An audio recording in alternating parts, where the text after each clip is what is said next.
this just shows example.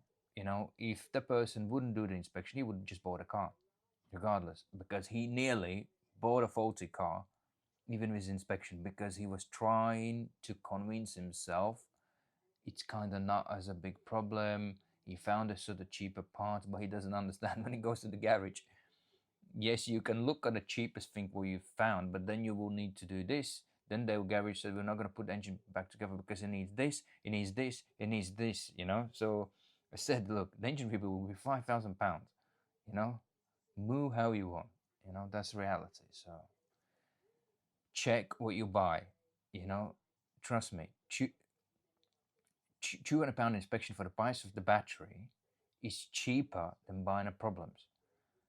Why all the consumers are happy to overpay 20% on a finance, right? But they can't afford inspection. And then they buy cars and then they moan, right? You're just so happy for 4 years overpay so much money on a finance, right? But you can't afford and don't want to do an inspection. But then you complain, you're so smart, or every single consumer law, right? And then you're smarter than a judge, right? So just don't be the person like that. Be sensible. Don't jump on a gun. Consumer Rights Act will be pain in the ass when things go wrong, because sellers will stonewall you to death, right?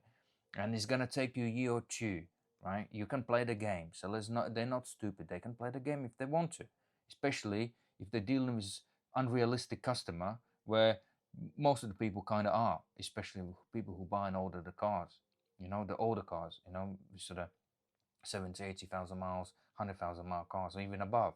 They're just unrealistic sometimes. Unfortunately, sorry, but that's reality. We deal with them too. You don't escape.